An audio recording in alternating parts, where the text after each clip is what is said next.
Welcome to the Surviving Siblings podcast. I'm your host, Maya Roffler. As a surviving sibling myself, I knew that I wanted to share my story, my brother's story.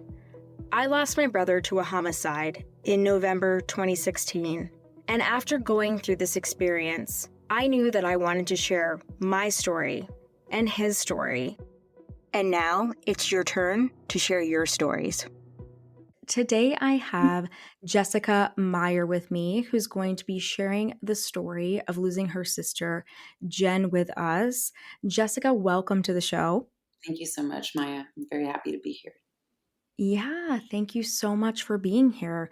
So, Jessica, tell us a little bit, let's dive right in. Tell us a little bit about your history. Tell us a little bit about your background. Tell us a little bit about your family dynamic with you, your sister, and tell us what it was like growing up with you guys. And if it was just the two of you, did you have more siblings? Tell us about your life a little bit. Okay, so we are a Mexican Jewish family, very close. It was just the two of us. And I grew up with my sister. We are almost 4 years apart. I'm the oldest. And so my parents moved to the States in 1971. I was a year old. And then my sister came. I was born in 1970. My sister came in 1973. And very close family. Family life was pretty much, we always talked about how we had already won the lottery because we were so close. Growing up with my sister and my parents, we ate dinner together every night. Sundays was family day, just a really close, tight family, very loving. My sister and I, we were sisters, so it wasn't always perfect. I mean, we fought as well, but we got along very well. We were best friends from the time we were little. We used to play this game called Jessica and Jennifer, and we would play like I was Jessica and I lived out in the little dollhouse, and she was Jennifer and she had the big house, and she would come out and give me food and like, please come into my house and let me take care of you. And it was just, we were playing these roles of taking care of each other and loving on each other, but we were living, but we were playing. My sister was, if everybody else was on play, Jen was on fast forward. She was very bright light. She was a very good gymnast, a very good athlete. She had Tourette syndrome, and she was a little clumsy. So, like, if Jen came in the door, you knew it. She kind of would stumble in with her hair, and she just was kind of very, very much like that. And when she was, I guess, in middle school, she started using drugs. And I believe that she used them because just to calm her down. Back then, Tourette's wasn't diagnosed. We didn't know she had Tourette's till much later. We didn't know that she had ADHD until later. And Jen used pills to calm her down. She would take Ambien to go to sleep. And that's how her drug addiction started. That's basically when she became an addict. She used the medications to kind of calm her down because she was just wow. But going back to who she was, because she was so much more than her addiction, she just was a bright light, the biggest smile, the most contagious laughter. She didn't have a mean bone in her body. Everybody has said that about her. Just your sister was just the kindest person, the most giving human being. Just fun. She was the best dancer. Anything that she did, she was good at. If she played soccer, she was a champion. Gymnastics, number one. Dancing, whatever, swimming, whatever it was. We had a beautiful life, a really beautiful life. I hate to say it, that it was perfect. It was perfect. That's so beautiful. Like, I love seeing your eyes just light up and your smile when you share about your sister Jen, because I totally understand that. And I think you're right. What did we really know about ADHD, let alone Tourette's? Like, I mean, we didn't know about that, right? The knowledge we have now is so different. And it seems like she, like what you were saying earlier, she found some self-medication that was happening for herself to cope with what she was going through. And so what was that like for you when you were young with her? And did you, I mean, as children, we don't necessarily know, like, that's our sibling, we love them, we know we have different personalities, but we might not, like, there was no knowledge back then. And I mean, even when I was growing up, like, we just didn't talk about things like we do now. And I think it's great that we have such an awareness about so many things now so that we can help. But did you even see that with her? You just saw her as this, like, overachieving, great extroverted, like, she's great at sports. Like, did you even realize? Like, what was that like for you?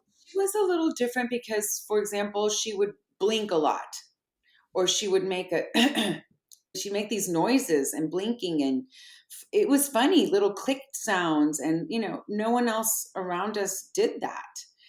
But it was just who she was. It wasn't like, oh my God, something's wrong with her, because that's the way I grew up with her. Like, I've never not known that about her. So that's just was part of who she was.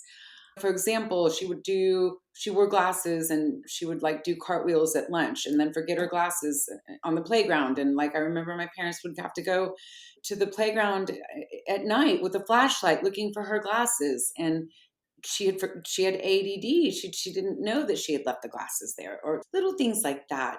But no, we didn't. Obviously, like later on when we found out what Tourette's was like, definitely. I mean, she had it.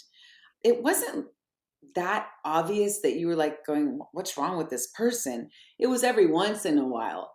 Obviously, when she was going through something, she would do it more, like the blinking. She would blink, and then some other times she wouldn't blink.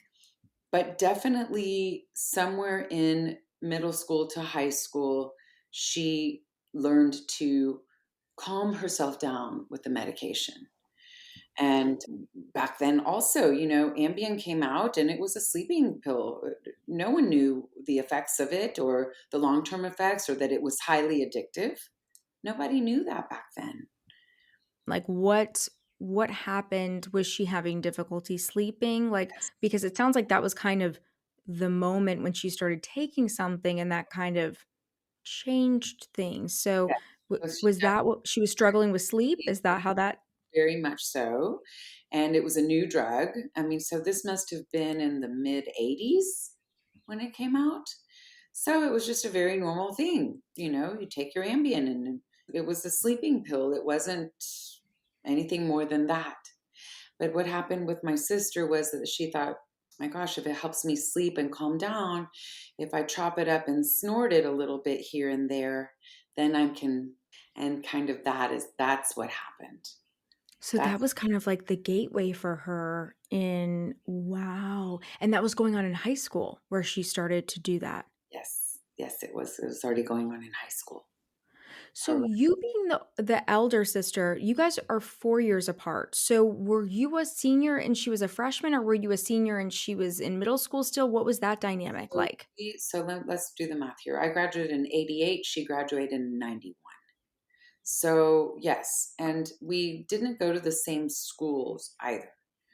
But we did like after school activities together when we were younger, drama and gymnastics and tennis and piano, and we were always together. And that's one of the things.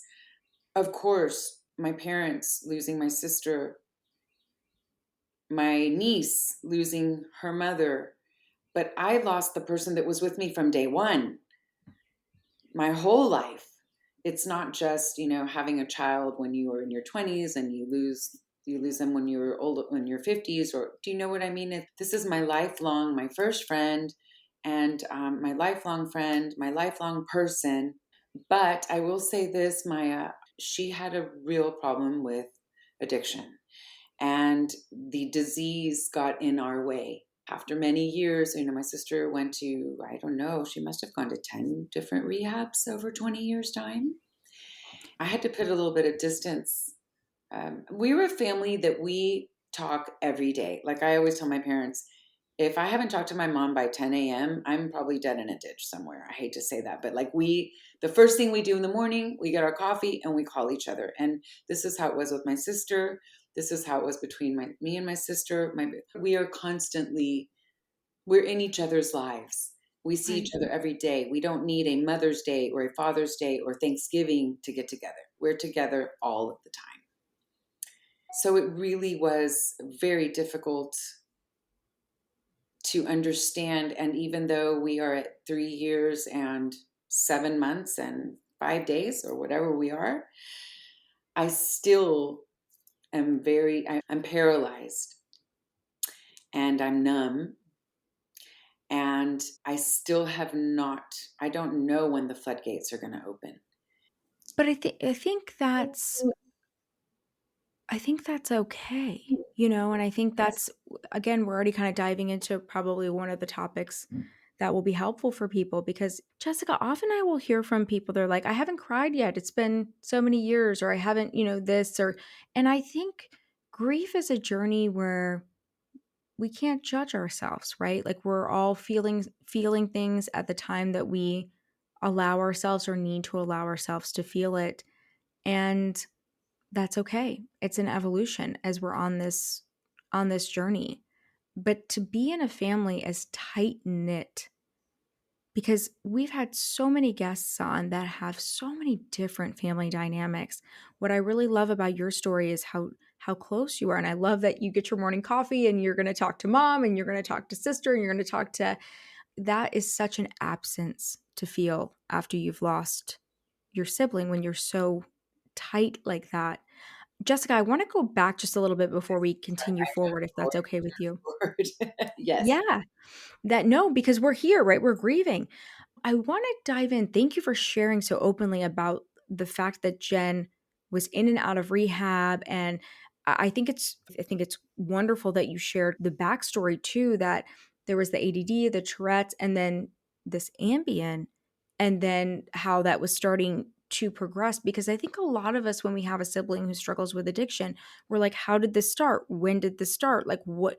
So it's really important to understand, and I think hindsight's 2022, right? When we start to reflect back and look back, but take us through her life, like through high school and then also kind of like adulthood. Like, obviously, that was the beginning of kind of the self medication because she was prescribed this, but did she start using recreational drugs? Was she drinking? Like, was she getting involved with folks that were doing this? What did that path look like for her? Because as we know, we don't come out of the womb going, I'm ready for a beer or I'm ready for drugs, right? Yeah. No, I definitely believe that a lot of it has to do with low self esteem. She was different and she knew she was different. So she early on, like I said, used whatever to calm herself down. I know that in high school, yes, she did. I mean, it was kind of normal in high school. You go to parties, you drink, you go out, you do things, you dip in that, you dip in this, um, I don't feel like that she was like a druggie or looked at like in the wrong crowd. I think that for most of us, in the 80s, late 80s, you go to parties on the weekends, you drink. It was normal. They went off to college. I think when she went off to college was, I think, where she started using recreational drugs and drinking more. And of course, my parents, she had a friend of hers, her best friend, that was also her roommate, that the both of them started getting in trouble. This particular girl had older brothers that knew that there was something wrong, and she got sent away. My sister was able to talk my parents out of like, well, no, there's nothing wrong with me. I'm fine. It's no, no, no. This is normal. I'm fine. Nothing's wrong. And I think that being away, we didn't have the phones and the social media and the Zoom calls and the FaceTime. My parents couldn't see her, so they didn't actually know what was going on daily in her life. And I think she then had a boyfriend that introduced her to different different drugs, cocaine and crystal meth, and she then went off to rehab. She went off to rehab at some point in college. She did not finish university. She went off to rehab and came back to Houston where we lived and started working and met her a boyfriend, and they got together, and then they got engaged, and then they got married, and then they had a baby. And but through all of this time, she was still doing funny stuff. But it Right, so the wasn't. behaviors never really changed, but what was that turning point for that first time in rehab? What was that a decision with your parents, or was that a self decision, or This there was must have been some turning point there. well, I think what happened was is that she didn't finish school and had to come home, and I think that's when they realized, okay, she went to several doctors and she got diagnosed with certain things, and including, not only just an addict, but she had low self-esteem, she had codependency, she also, that is where, when we were younger and we would have sleepovers and our parents would say, sure, spend the night at I don't think that my parents ever, well, if they're in the same school, it's a good family. I'm sure there's nothing wrong. And then at a girlfriend's house, there was an older brother and something happened there. So she was a victim of sexual assault when she was younger. I know at least it happened there. And then we were on vacation in Acapulco. Do you remember the boats that, the parachute that would take you up on behind the boat and you go like around Oh, okay. yeah. I hate to say this, but what happened to her was she was a beautiful girl. Let's just go back to how beautiful my sister was. I mean, as a child, I mean, she had like the perfect body, perfect. She was a beautiful, beautiful girl. And one of these guys, when she was gonna go up in the parachute, stuck his hand up her bathing suit. I mean, she must have been 7, 8 years old when Wow. that happened. So some of that when she finally went to therapist and she started getting the help and going to talk about these things came out. So that's where I think the low self-esteem and then not being able to talk about what happened to her, not really understanding what happened to her, those were what was going on inside my sister. Of And, course. we didn't know about this until a decade later when she was in her late teens. So that's kind of, it's hard to say that there was an actual turning point, but from her behavior, all of us around her knew that there was something wrong. She needed to go get treatment. She needed Yeah. to go get treatment.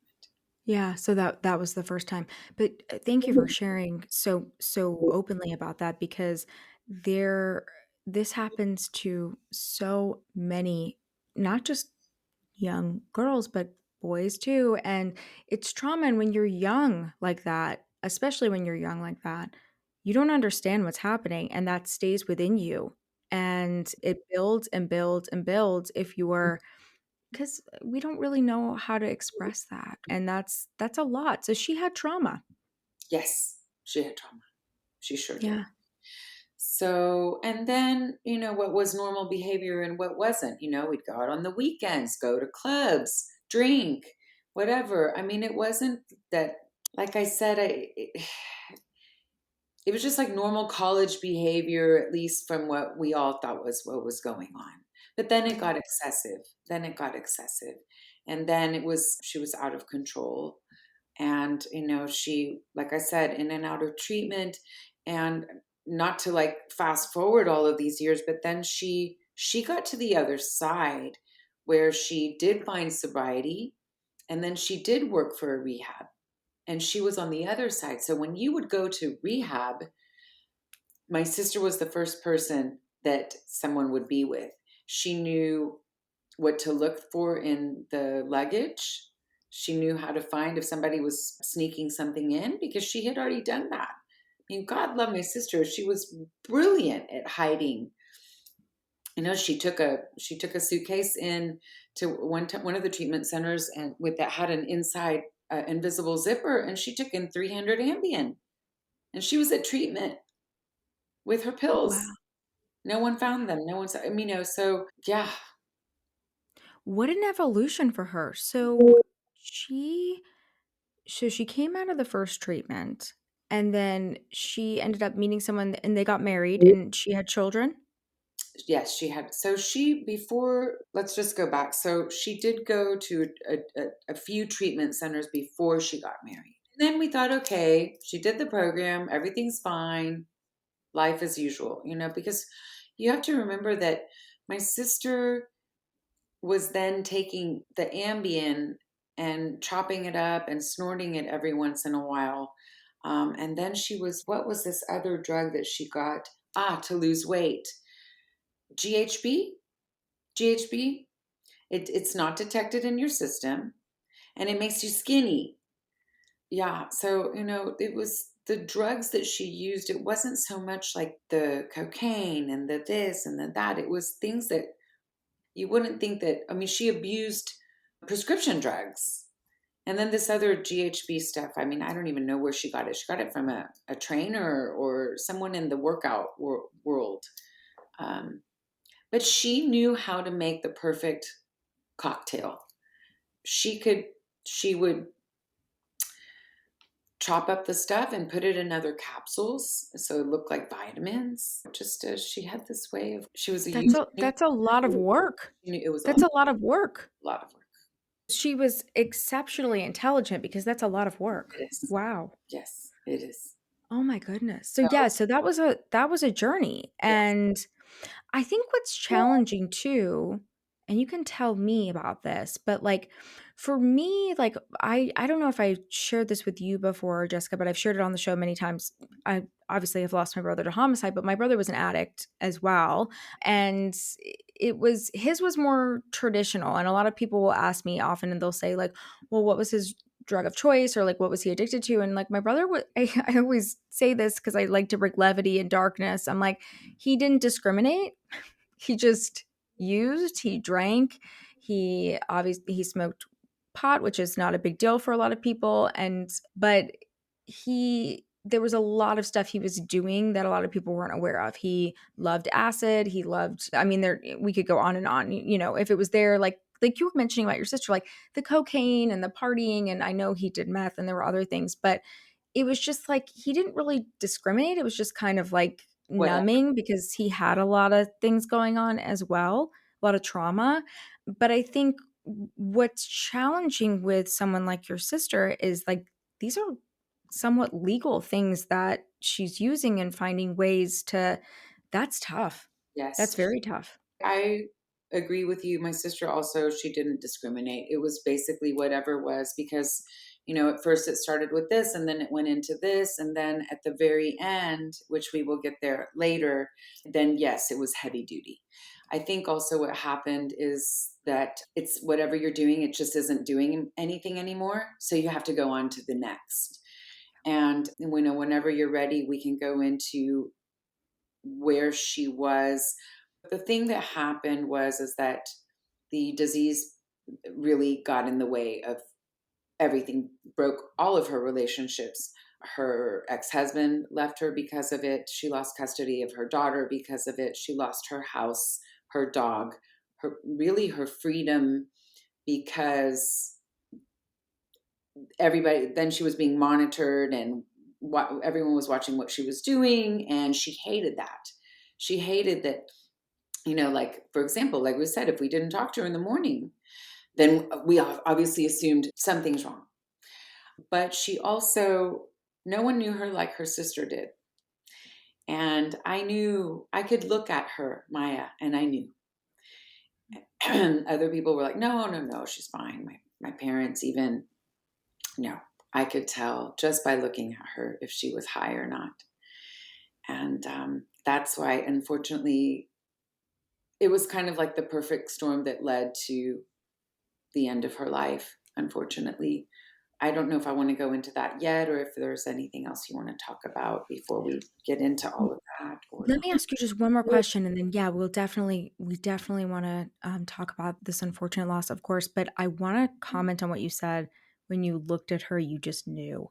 I was the same way. I so connect with that, and I know so many of you listening who have a sibling who dealt with addiction or maybe used prescriptions or, wherever your sibling is or was, right? I remember so many times, like, telling my mom, "He's not right. This isn't right now, like, he's using. I know it. I don't know exactly what he's on because we didn't have siblings that discriminated, right? But there were, I was a partier and I had my own issues in my young age. And I made a very definitive decision in my life to not, because I could see this path with him. And I was like, I'm not going to do that. Like it was very, but not all of us have that choice. I'm not an addict. So it's very different. And it is a disease. And I believe that full heartedly. But um, I think we know, especially the older siblings, like we just know there's like this intuition in us. We're second parents in a lot of ways. And so I think it's really powerful that you shared that because we just know. And it's kind of like a gift and a curse sometimes because other people are like, oh, no, no, no, like it's fine. They're fine. And you're like, I already know. I say, like, your siblings are made up of X and Y chromosomes. Your parents, there's no one else on earth that is closer to you than your sibling because you are made of the same. So there's Yeah. something there, and you don't have to be twins to have it. Mhm. It's like you just know, you can't explain it. And at the end, she kind of hated me for that. She did because I could tell. And one thing that I do want to say, if there's anybody out there that you like, I sometimes feel a lot of guilt that I knew, and that instead of like going and wrapping my arms around her and saying, "Sister, what can I do to help you? I'm here." I set a boundary and I was like, "No more. I don't want anything to do with her." And I'm talking the last week of her life. Wow. So it's, tough love is, do you do that or do you not? It's that there's this fine line that our family now all will always say, if only we would have, if only we would, but you can't. You can't. The what ifs and the ifs, you're touching on such an important topic, Jessica. They will drive you crazy, right? Because you're doing what you think is best in the moment. And we do have to draw boundaries with our loved ones. And obviously, we talk about siblings here who have addiction because there's they're not going to change until they're ready. And you've already shared quite a bit about that in Jen's story, where, she was willing to go in. And then what I thought was fascinating earlier, and I want to touch on this, and of course, then we're going to get into obviously how we lost Jen, but she actually going into rehab and was open to the help and then even was helping others, which can be like, what a journey. And as her sibling, like, wasn't that so fascinating and interesting to watch such a change? Like, her go in for help, her go into rehab, and then want to actually, I mean, it's like, what a turn to then even want to go work there. She identified with the people that came in, and the people, and when we lost her, so many people came out of the woodwork saying, "Your sister saved my life. Your sister saved me from doing this."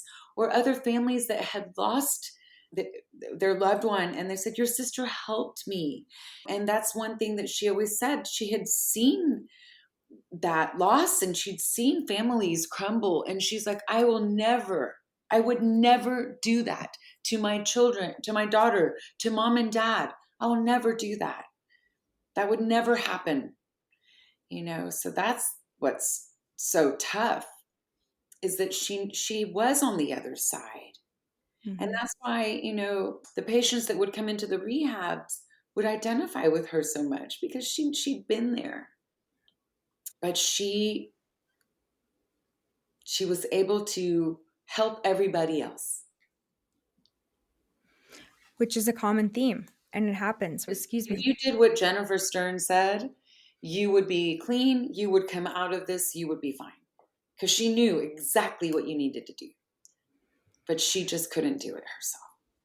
And how Just powerful that they were reaching out. Oh my goodness. Yeah. Okay. So we have to.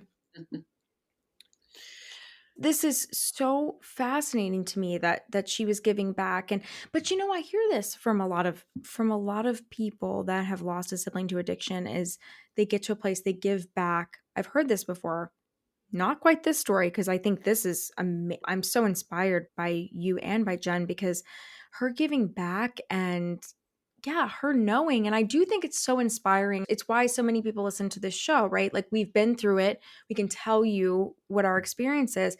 And if I was struggling with addiction and I met somebody going into rehab that's like, hey, been here, done that, gotten the t-shirt a couple times, Mhm. this is how you can make it through. Of course that was inspiring to them. Yes. Yes. And she had so many, I mean, she really wanted to write a book and maybe even have a podcast one day. She wanted to stay. She was in the field because she loved helping people, but also because it helped her stay sober. Because staying in that world, that was her world. Yeah. And she was an expert. She was an expert addict. She was an expert in recovery. She was just such an empath and a kind, giving soul. I mean, it was perfect for her. And that is where she was the last couple of years of her life. Now, she says that she was sober for 5 years prior to passing away. She was 47 when she passed. I'm her sister. I'm not buying that. I'm not exactly sure.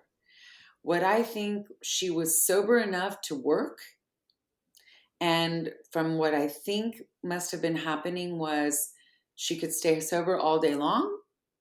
And then at nighttime, alone in the own shadows of her apartment or whatever, I think she was using.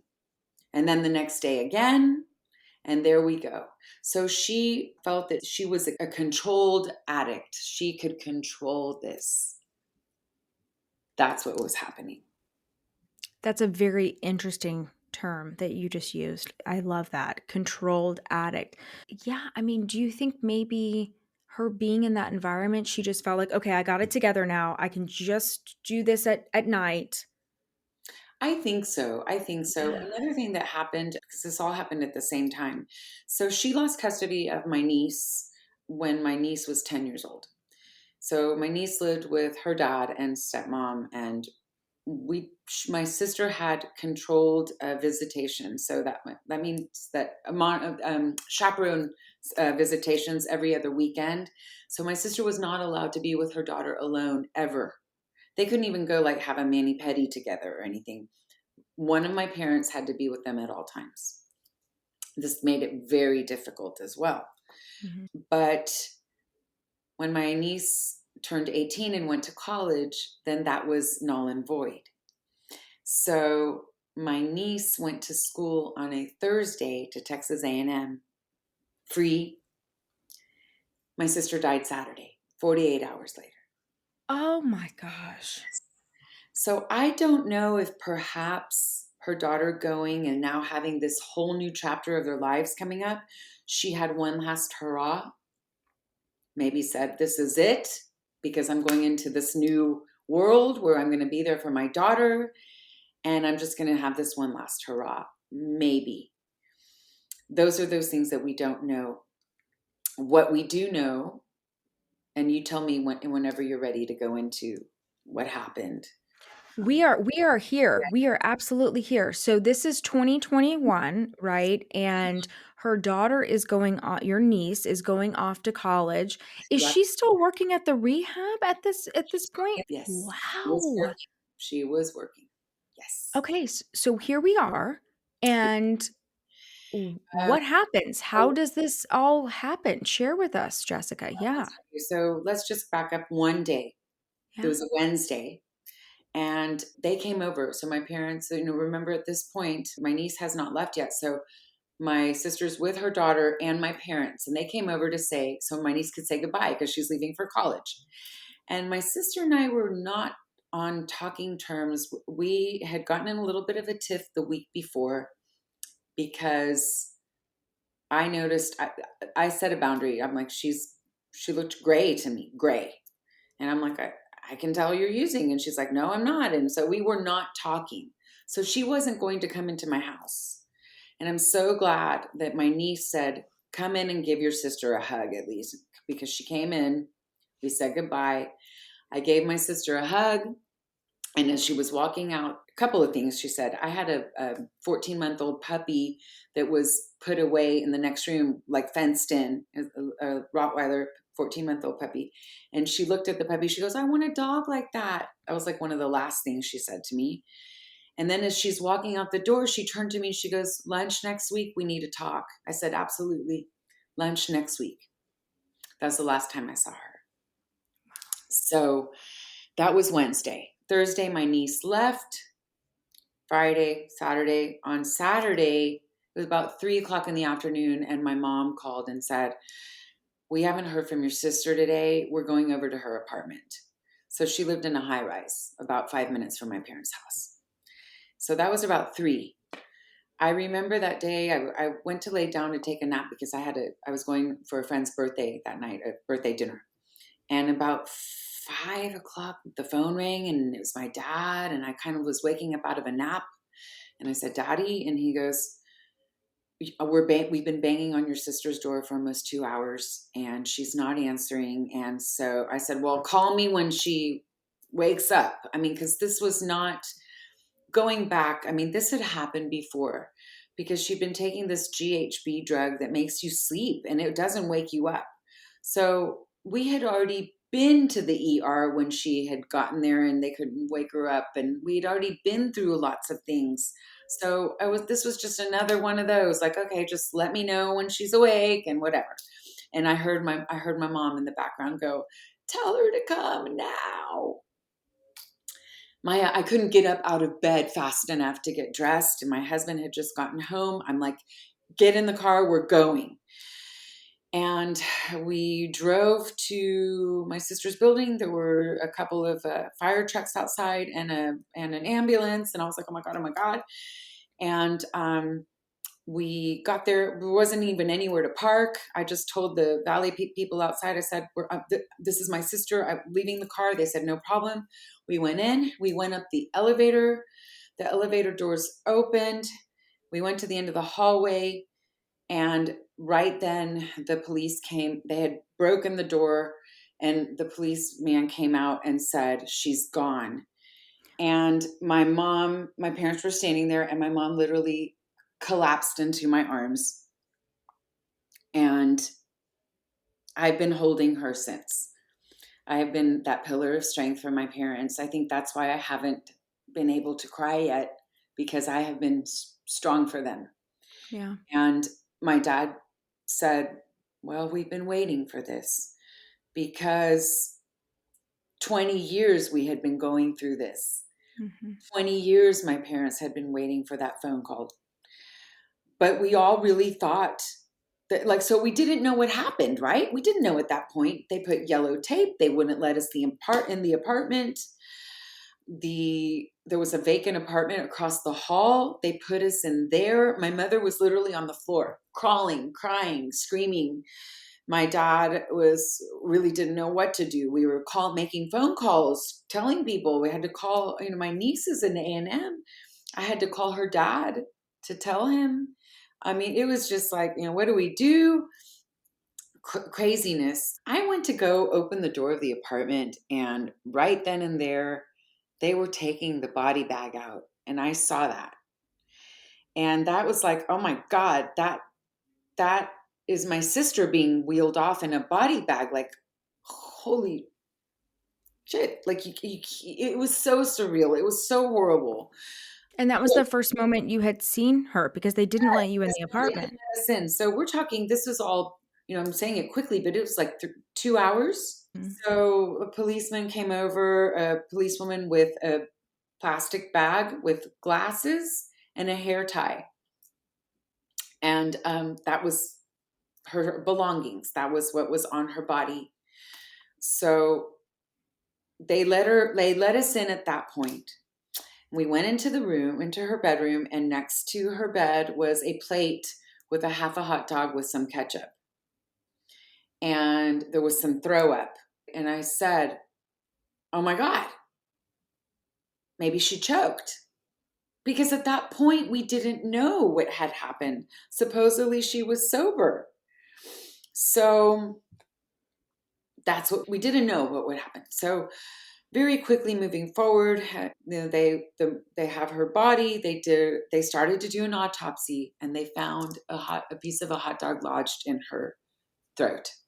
Oh my God. And so when they came back to say that, we're like, we knew it. We knew it. I knew it. Oh my God, my sister choked. All I could think about was she alone? What happened during that time that she was in her apartment? But then a toxicology report showed that she had something in her system. And my father said, Jess, if she had been choking, she wouldn't have died. She died in her bed.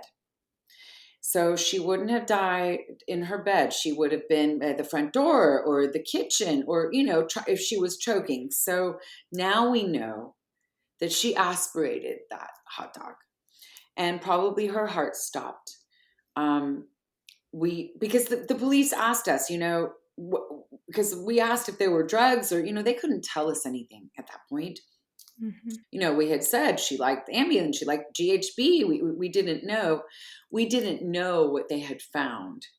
And what they had found was like a bong water pipe thing. So when we got the toxicology report, it said that she had several types of fentanyl in her system. So I didn't know that there were different types of fentanyl.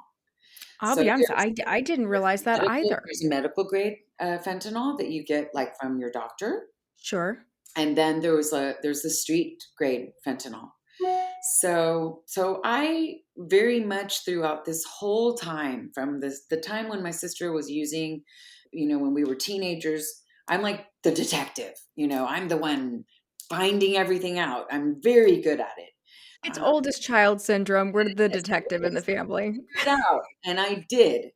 So the first thing was in her apartment. I knew exactly where to go to, and I just picked up this Kleenex box, and underneath and inside, and boom, I found foil. And I opened it up, and it was this black stuff. I'm like, I don't even know what this is, And I had a friend. We have a friend here in town that's like a constable, and we called his office, and somebody came to pick it up because I didn't want to touch it, and I didn't know what it was, but I did that. And then in her car, I reached underneath the driver's seat and I found another thing of foil. So we didn't know what it was. I had it was black something. Now I know what it is. It's called Black Tar Heroin. And she combined with fentanyl, it's called white China or China white China. Okay. So wow. This is what my sister was buying. Coincidentally, her drug dealer's girlfriend was a podiatrist. If you're a podiatrist, you can prescribe medicine, which is very interesting because you do not go to medical school. You go to podiatry school. Very different. And when you go get a license to become a podiatrist, it's the same place where you get a license to give a manicure, for example. It's all under. Oh my God, I didn't know that. Yes.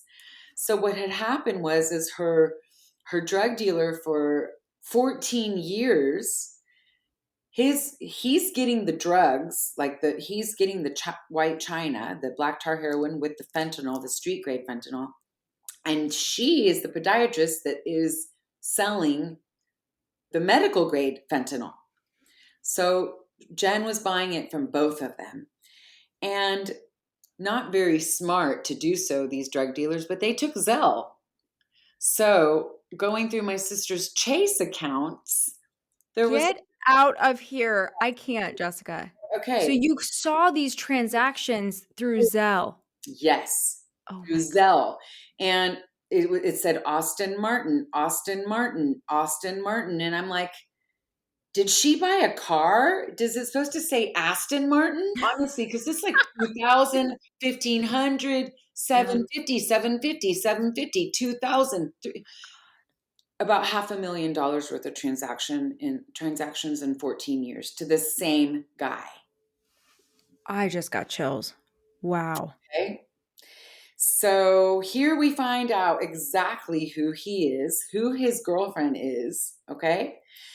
Now, going through all this paperwork that my sister had out, this is really interesting. There were a couple of transactions where she posted bond. So this couple got arrested for dealing drugs in July, of all days, my birthday, July the 12th, 2021. My sister bailed them out of jail. Oh my God. She paid for it. So indirectly, look at this, what led to her passing. Right. I keep saying, the what if?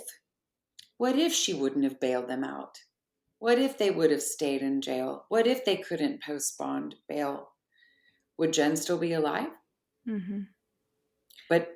But she did that. I mean, her addiction was so strong at that point. She needed to get them out of jail so she could continue to buy. Now, when I say thousands and thousands, they were exploiting her. Like street grade fentanyl is a couple $100 for a bag, a little gram or whatever. She was paying thousands of dollars. So another thing that I found next to her bedside was, it looked like a credit card, but it was like a sorority card, Kappa or Alpha, whatever it was, with her name, with this woman's name on it, and it had powder. So we knew that this girl had come over to party with my sister as well, the podiatrist. So, what do you do as a family? We were so scared. We were so upset because we know the dealers who sold her the drugs that killed her. And then the text messages. So there's the text message, exactly where she went, where she bought it. It's all there. It's, the text messages.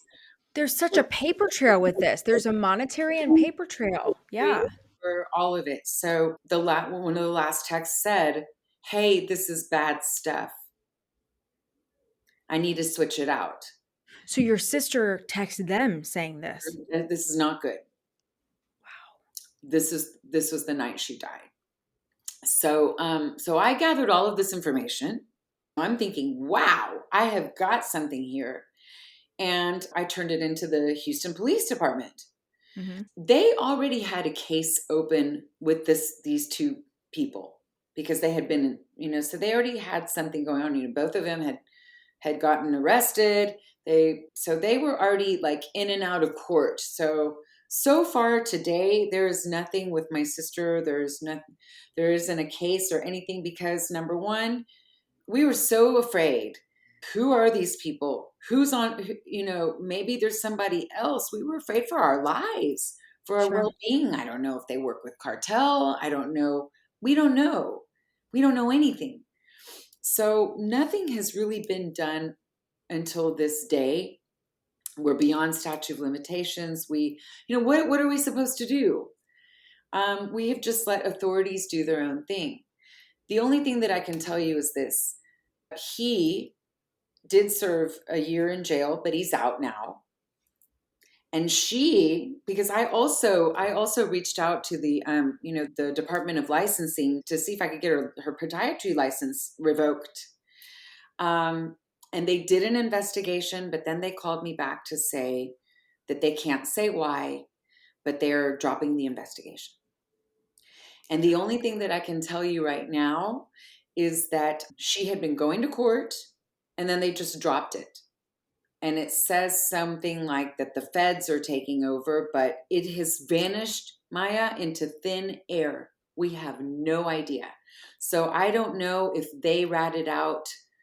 Maybe they're the people that were above them. I don't know, but it's such a messy world. It's such a messy world, right? And when you're not involved in it, you don't know all the nuances and things that are going on, to your point, in the background. And then I also know, because right now, we kind of switched over with the new DA, but the old DA had basically said, well, this isn't a case of somebody that bought something that was laced. She knew that she bought the fentanyl. She was an addict. But that's so unfair because there's so much more to my sister than her addiction. She was a person like everybody else. She had a life, a beautiful life.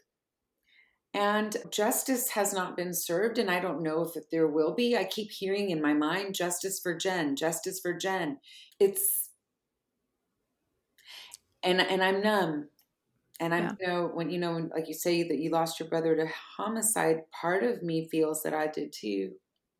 You actually just stole the thoughts completely out of my head because and there have been other amazing siblings that have lost their sibling to fentanyl that have been on the show. And each one of you have a unique story, just like we all do. And I deeply connect with these stories because I do feel like it's homicide. I do.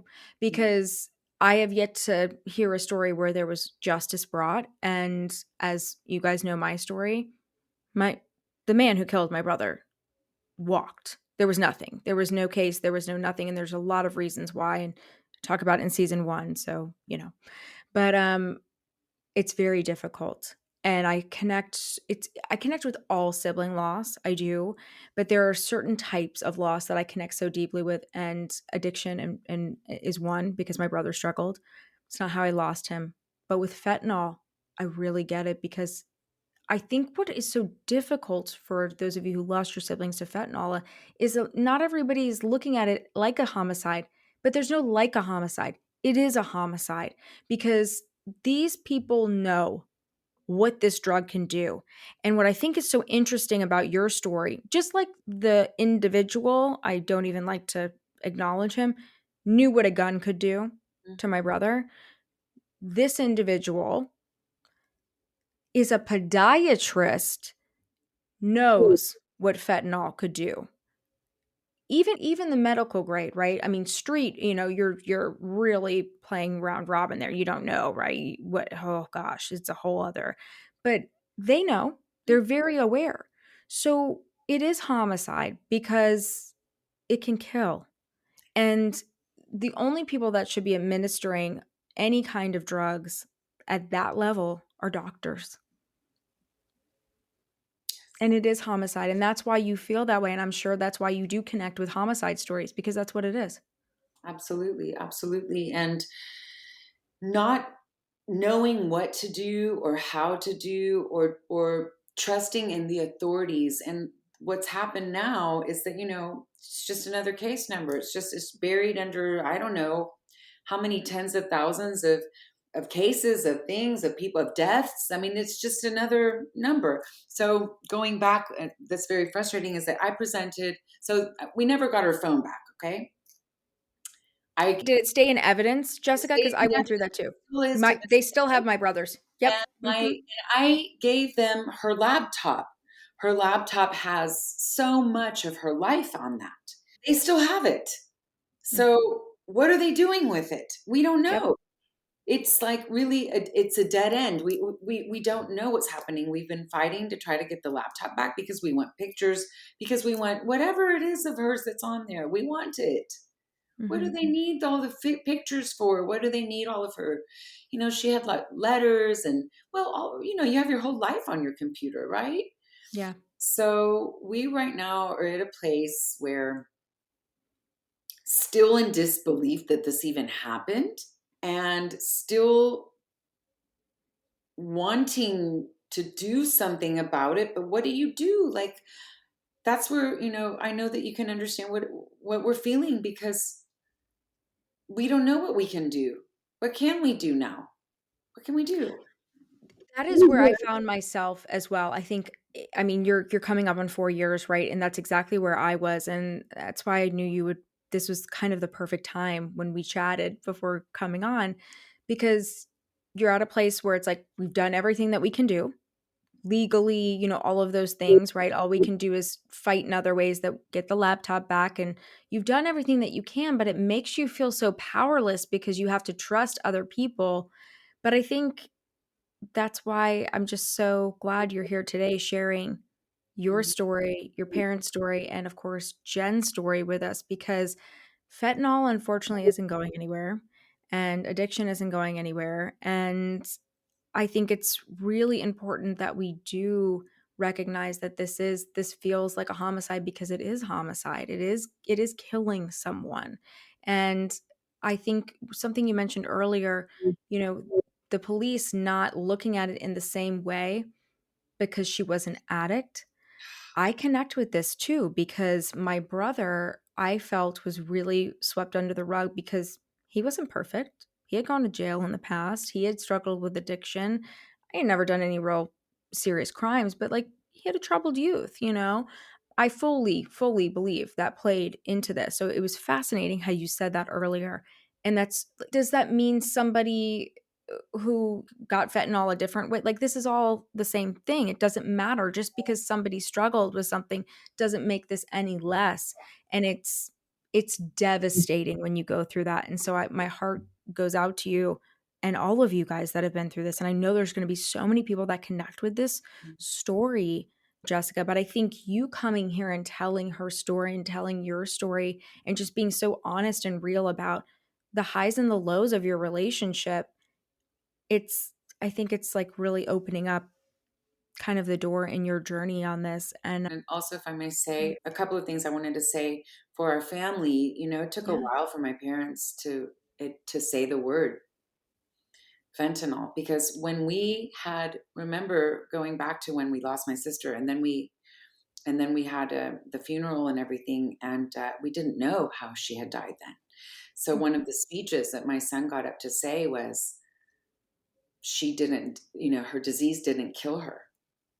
So when we later found out that indirectly it did, the shame, and telling people that fentanyl killed her when she actually had bought it, it's not, it shouldn't be any different. Losing a life, no matter it's a life is a life. All of us are precious, and but the shame, and in admitting, well, she bought the fentanyl, and she was an addict. So, because a lot of people, like you said earlier, a lot of people see it differently. For the person that took the fentanyl that didn't know that they had it in their system, or the one that actually bought it, and they both died the same way.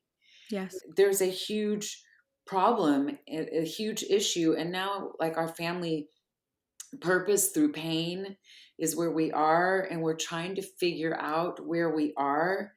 I didn't just lose my sister, Maya. That version of my parents died as well. Of course. The people now that are my parents, no matter what happens now, and I'm sure that a lot of all of us, surviving siblings can relate. It doesn't even matter how good things are, a graduation, a party, oh, if only she was here, but she's not here. But so anything in life now will always have that it's a hole that you can't fill ever. And it's a space where, yeah, it's a place where we are, that we, how can I say this, it's very difficult to talk about this one thing. Life is still, we're all still living. Life didn't stop. I remember my parents live in a high rise, and she's looking at, like, the traffic on the freeway. She goes, how can people still be driving? Your sister died. Life stopped for us, Yes. but not, life didn't stop. And so the landscape is different, and everything is different, and it doesn't even feel real 100% anymore. That's where I feel, like, where I am right now. Like, I know we're living and I know everything, but where am I? Because this is not where I was before. Mhm. It's hard to explain. But we get it Yes. because we're all living it, whether you're Sure. listening to the show and you lost your sibling today, or if you lost your sibling 10 years ago, 20 years ago. We know exactly what you're talking about, Jessica. And I love that your mom said that because that was almost exactly the image I had. I was living in the city at the time. I still live in the city, but like I'm a little more like cradled away now in the city, but I was living like near traffic, kind of like your mom, right? Like you could watch. And I was like, if I saw people walking their dogs and driving in the traffic, the 5 o'clock traffic or whatever, I was like, how dare they? How dare they? Life, no, no, no, no, no. Life's on pause right now. We're not doing life right now. So she so accurately described that. I just so connect with that. And I know all of you guys connect with that too. Whether you're going through that now or you've went through that on your grief journey, it takes time to start to feel like you're starting to move with life again. And I'm a big fan of saying, I hate the quote, time heals all wounds, because I don't think it does. But I think time does allow you to heal, and like you'll eventually feel yourself like maybe moving alongside the people walking again on the street, and like maybe you'll be a part of the, the traffic again. But there's a very long period of time, and that's very personal how much that time is for you, where you're paused, like life is paused, it's frozen in what you're going through. So I love that your mom said that. I think that was really insightful. Somebody told me, because I keep saying I feel frozen. And who told me? I can't even remember, but it was so brilliant. She says, well, when water freezes, it expands. So just remember that. How beautiful. Oh my God. Jessica, let me ask you this. I want to ask you two things actually before we close, and then where people can find you. Jessica, you also have a jewelry line. I Yes. want to talk about your jewelry line really quickly. You're in the process of actually relaunching and rebranding a little bit, so more to come on that, because we're going to collab there in Yes. honor of your sister. But you also have this really cool jewelry line that you've done, Bullet Girl. Can you tell us a little bit about that and the inspiration behind that, and then kind of what you're thinking for the future? And then of course we'll keep you guys updated as she does this evolution. But tell us a little bit about that, and then we'll close and Thank tell you. people where they can find So you. our family at the time when I started was in the munitions business. So I literally I grabbed a bullet off of the table, and I decided to make a peace sign in diamonds and start wearing it as a pendant. And then I actually started writing like the words love, faith, hope, peace on the bullet and wearing it. And somebody was like, "Oh yeah, you're that bullet girl." And I'm like, this is it. I wanted to do something with it. I wasn't sure what I was going to do, but that's how Bullet Girl jewelry came to be. They're reproduced bullets. I don't use the real bullets anymore, because real bullets were not meant to be jewelry. It was very difficult and time consuming to create pieces. So it took me about 5 years to reproduce the bullets with the jewelry quality metals. And my gosh, I started making pieces almost like on a daily basis. And I think the line has like 83 pieces, and I turned them into different collections. So I had, if you know about bullets, like the 223 collection, or the 357 Magnum collection, the 45 Auto collection. Those are different calibers, different names Mm-hmm. for bullets. And so when I made the website and then started going on social media just kind of shut everything down, because the names of the bullets, like you can't do that. So then I had to get very creative, and I named them after Bond girls, like So Domino cute. and Jinx, Yes. and like these names. And so each line looks different, has a different name, but it's all about empowerment. So not just empowering women, because I have the Calibre line. Calibre is caliber in Spanish, so that's my men's line. But so different lines, different looking pieces, but I use the backs of the bullets, so I can make like a heart or a 4-leaf clover, or I use the bullets with pearls or precious stones, semi-precious, or even diamonds. So I came up with this whole line. And I actually have something here. So we launched right before COVID, which was like literally launched February of 2000. We went Mm-hmm. into COVID like middle March. So we're not talking about a lot of time here. Um, but so during the time of COVID that I couldn't really like sell, no one wanted to buy anything. It's definitely not bullet jewelry. So I used my platform to help others. Or I had like the Bullet Girl Bulletin, where I wanted to, had I had it, you would be on it, Maya. So I would, this month it would be you, and we would talk about you, I wanted to have people that inspired me on there. I wanted my sister to be on the bulletin, and she never got to do it. But when we were going through her things, I did find something that she had written me, if I may Yes. read it. So this is what it said. It said, well, I was cleaning out her apartment, and I found a letter typed to me, and it said, "Bullet Girl, I want to let you know that I haven't forgotten about the questions for the blog. I'm just really struggling to find anything empowering and strong. I know it's an internal strength that I hold somewhere inside, but it's hard to find when every person I care for or allow into my heart has rejected me or lied to me or hurt me without a care or a thought after. I'm not trying to play a victim role. I simply don't know what it is about me that isn't a tiny bit lovable or why I'm just not enough for anyone. You are inspiring, and I think you know that I've been a fan and I have believed in most. Why is this different? Hold on a second. And I have believed in you since day one. When I found this, I crumbled. I was just like, oh my God. You've got me choking up. I'm like, oh my God. But I decided that my next collection is going to be called The Beautiful Struggle. And it's going to be about a butterfly. And the body of the butterfly looks like a bullet. If you look at a butterfly, the middle part looks like a bullet. I'm like, oh my God. And it's Totally going to be does. called The Beautiful Struggle. And it's going to be a butterfly, not because of the beauty of the butterfly, but of the struggle that it goes through to get there.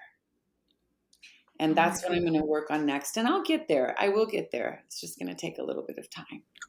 Well, you're actively working on it right now. So next time we see you and chat with you, I'm sure we're going to be talking about that. But I definitely wanted to talk about your jewelry line because I love it. I think it's so flippin' cool. And I love how you have like the Bond girl. Like we had talked about that when we first connected a little bit, and I love this evolution of it because you're right. Like the body of a butterfly looks like that. So more to come here. And thank you for sharing that heartfelt letter from your sister. I think, again, it's so amazing to feel like vulnerable and brave enough to share those things. And this is going to be a beautiful thing that you do for her. So one last question for you, and then we're going to talk about where to find you. What advice would you give? Because, I feel like you're in a very unique spot in your grief journey being on the show. You're in a spot where it's like you're opening up now, kind of like a butterfly. This is really perfect. You're opening up, coming out of this metamorphosis, and you're sharing very openly about what you've been through. What advice would you give to these incredible siblings that listen to the show who've lost a sibling or a loved one to fentanyl? Because like we mentioned earlier in the episode, it is a homicide. It is definitely a loss where we don't get all the answers, and there's a lot of things that aren't tied up perfectly like a bow afterwards.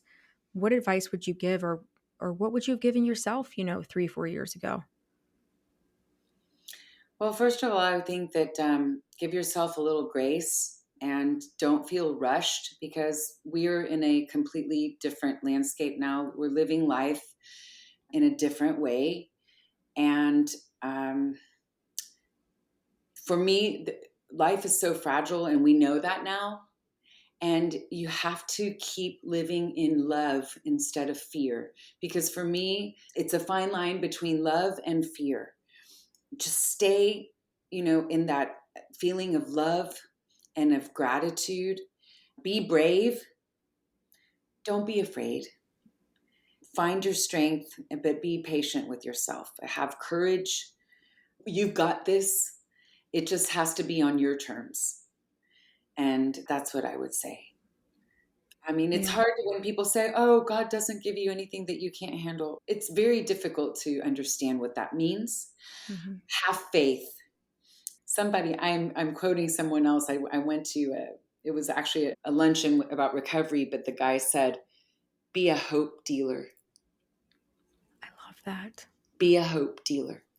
I love that. So even though you might feel hopeless, you have to have hope. That's one thing that we will never run out of. I love that. And give yourself time. Give yourself time. Yeah, because it takes time, right? It takes time. Mm-hmm.